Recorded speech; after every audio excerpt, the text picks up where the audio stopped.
because I have to do these videos early because I have stuff to do later, before a quick lunch, I'm going to put the shopping away. So, one of the things that was, for those of us who live in the European Union, one of the things that's been going around at the moment is the concept of having 72 hours worth of food in the house. And it's like, the whole thing is, you know, if you have to be 72 hours without any type of help from the outside world so that you'll survive. So, this is kind of crazy on a bunch, on like numerous levels. So like, you know, 72 hours isn't that long. You know, it really isn't. It's, what is it, 3 days? You know, you can survive. I don't know about without water, but without food, for 3 days, you're absolutely fine. You know, obviously if you've got kids and babies and stuff, you know, it's better to have some, you know, have them eat. But even, you know, they're not gonna die. You know, it's fine. You know, if you live in a cold country, especially in the winter, 72 hours without heating and stuff like that could be a problem, I get that. But I also get the feeling that, you know, people who live, you know, in more inclement climes tend to have, you know, there's just, the houses are just built better and stuff, so you probably be colder. You know, I imagine like in Spain, you know, people could be very cold for like 3 days without heating in the middle of winter here, because like we get a cold snap type of thing. You know, it's not like 6 months of cold like it is in other countries, so. But the worst thing is, it's the implication of the state's there to sort everything out. But if the state can't, then, you know, we all know that really you're going to be helpless. But see if you can do something to just help yourself out. You know, it's not, it's sort of like priming the message, you know what I mean? It's not about, hey, wouldn't it be good if we were all slightly more self-sufficient? You know, the message is, everyone knows that we're helpless. You know, you are helpless. But hey, try and be a little bit less helpless for 72 hours before the state can come along and save you. And you know, I'm coming up to 50 years old, so obviously for me, that doesn't feel that old anymore. It used to. You know, think of someone who was 50 and go, oh, they were dead old. But, you know, when you get to 50-year-old, like, it doesn't feel that old. But I remember when I was a kid that people would have like a pantry. You know, they'd actually have, they'd go and shop. You know, there'd be certain items that they'd only go and shop for once a week, if that. But, you know, my grandmother and like her sisters and people of that generation, you know, they'd go to the local shop to get fresh stuff, but they'd have loads, they'd have a pantry with loads of stuff in it. You know, that, you know, the concept of like, to my grandmother, of like not having, of being worried about having to like last 72 hours without going to the shop was just like, it's just laughable. You know, it's literally laughable.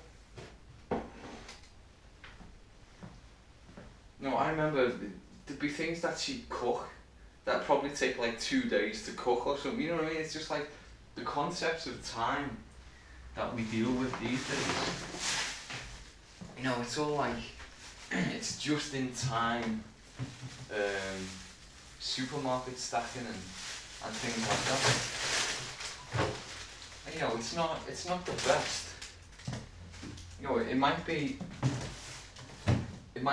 very efficient in an optimal system, but when things go a little bit wrong, then like things don't go a little bit wrong, they go catastrophically wrong, and then like once the supply chain breaks down, then you know there's a big problem, and then that's when supermarkets aren't getting stocked, and then what happens? People panic, buy, and you know the whole thing, like it came on. I mean, I remember the whole toilet paper thing with COVID, and the worst thing about it all, obviously from a personal perspective, was at that time we actually didn't have any toilet paper. It was just like one of those things that was on the list that we go, oh well, we better go to the shop because there's no toilet paper. And so we get to the shop and there's no toilet paper, and it's like, what? You know, what's everyone doing? Do you all need toilet paper, really? So, you know, maybe the argument's just that, hey, you know, if you're a little bit prepared, then you won't feel the need to panic shop. But it's really not. It's just, you know, people love the servitude. I mean, that's the top and bottom of it. So right now, I mean, I don't know how much we should believe the statistics of the EU anyway, but apparently the EU's got like the all-time highest approval rate now it's ever had. And I don't think that it's any coincidence that it's at the time when they're obsessed with making everyone feel afraid of Russia. You know, that's literally what's going on. And, you know, it's good for the EU that people feel afraid and helpless and want an even bigger brother than the state to protect them. And like, so you might say that that's fine and it's all well and good, but it's not good for your mental health. You know, it's no surprise that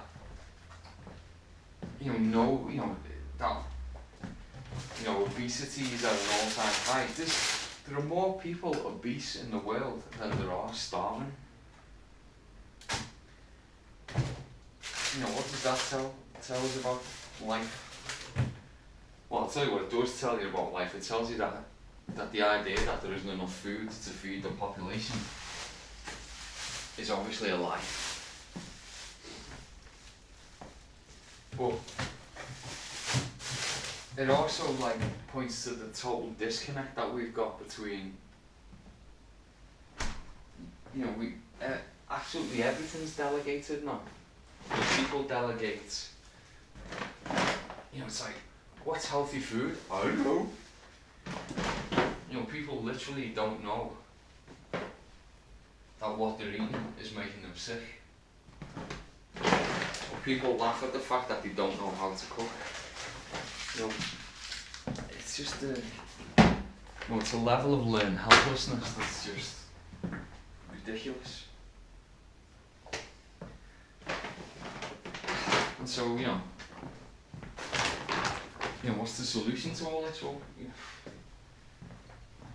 it's, I think it's just what I always say, it's, you know, taking responsibility. I mean, so it's good, you've got, you know, the first step of like, well, we've got 72 hours that we've got to just rely on ourselves. It's like, good, okay, well, that's a start. So maybe, you know, there's a few ways to take this. It's like, you know, people go on 72-hour fasts and don't particularly, you know, it's not a particularly big deal. You know, people go on 72-hour, I think I saw someone go on like a dry fast.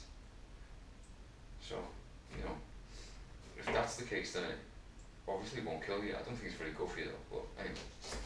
But just, it depends on how you want to embrace the situation.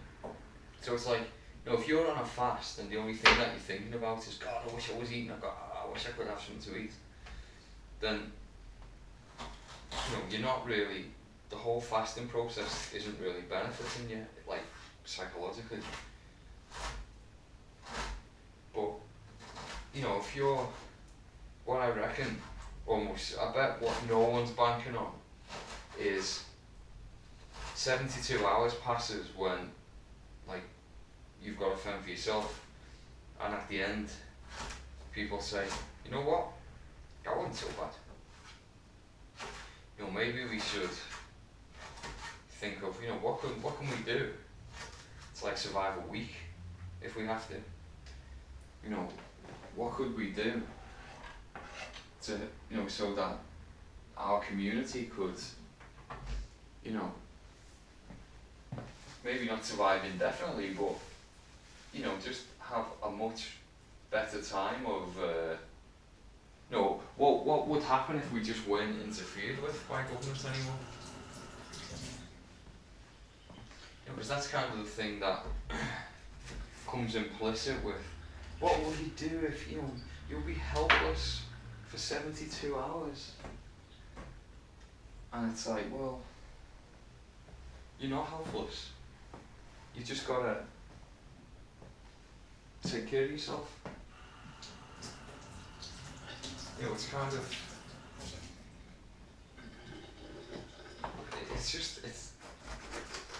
it's almost insulting, you know what I mean? So, do you think you'll be able to survive without the government for 72 hours? It's like, I don't know. Anyway, so that leads me on to the whole, the scaremongering around Russia. So obviously, me being in Spain, I can understand, I understand places like Poland and Finland being a bit nervous about Russia, you know what I mean? It's like, it's obvious, they've been occupied by Russia. Finland was part of Russia. But anyway, so I get that, but I don't understand people who are, like, literally afraid of a Russian invasion in Spain. It's pretty far away, you know what I mean? It's not like,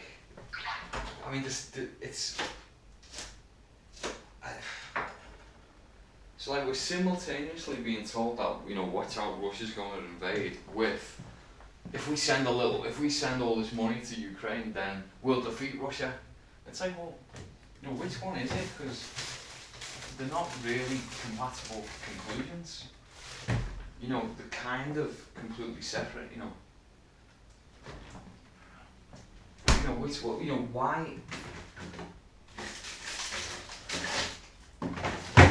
Why do you have to, like, insult the intelligence to this degree? Can't we let's just stick to one thing or another. Maybe I can get behind that. Russia's this all-powerful bad guy, right? Okay, maybe let me get on with that. But simultaneously we'll be able to beat them. It's like, well, which one is it? Which one are we going to do? What type of fear porn are we going to consume? And maybe that's it. Maybe they've just figured out that people don't need rational arguments to convince them what to be afraid of. That's not the way fear works, obviously. So, maybe that's just the top and bottom of it, is that the whole way that this is just going to pan out, like from here on in, from, like, whatever government or state decides, it's just going to be fear. Like in it's just all getting closer and closer to 1984. Soon we will be having the or is it the 3 minutes of hate or whatever, where everyone goes out and screams. We've almost got that now. You see some of the like demonstrations that happen, even in Madrid, just look like the 3 minutes of hate, or I don't know if it's I can't remember if it's 3 minutes or what, but it's just, you know, that's just where we're going. And the problem is, it affects everything, because we're not just in a situation. When people feel disempowered, then they just give up, and so it's like, I don't vote, but only because, not because I don't care, it's because I know you don't change anything by voting. You literally don't. It's the old joke, if it changed anything, they wouldn't let you do it. And it's true, it's absolutely true. And it's just the kind of thing that no one wants to, no one wants to sign up for. No one wants to admit that they've been duped. It's literally that. And then people say, oh, people died for your right to vote. It's like, I'm not sure they did. It's not really like that, is it? Even in a country like Spain, where there was a dictatorship for a long time, for 40 years, that's a long time. The whole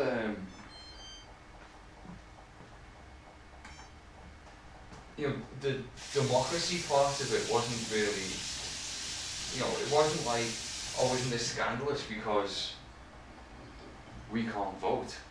You know what I mean? It's the lack of freedom that was the problem. No one was like saying, oh, it'd all be better if only we could just vote. So if you just you've got a dictatorship where he lets you vote for some of the things, does that just fix it? Well, no, of course it doesn't. But in the same way that now that we do have to vote, but there are certain things that you're not even allowed to say. The way you speak has become, you can go to jail for things that you say, opinions even. Then why is the fact that we can vote for this superior? I don't get it. So, yeah, should you be able to survive 72 hours without government? Of course you should, you absolutely should. In fact, I think it's part of being, like, for instance, a responsible parent. That's the way I see it, is that, if a load of snow falls and I can't go outside, that my kids don't have such a bad time as they might do if I was completely unprepared. So some of the things that we have is like, we've got a fireplace that works, so we have wood that we can warm. If, in the case of like in the winter, when a couple of years ago there was a really bad snowstorm, and it was weeks before all the snow got cleared away, but it was days before we could go to any shops. And we were okay, because we had stuff, we had food, and there was things that we had to eat. But it's just because we always like to have something that we're not like literally living. We don't like use the shop as our fridge. You know what I mean?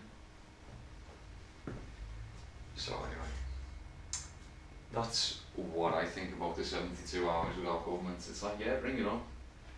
But people are just going to be terrified.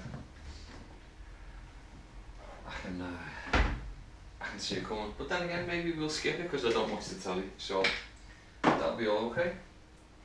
Maybe I won't even notice. Right, so my lunch is being cooked.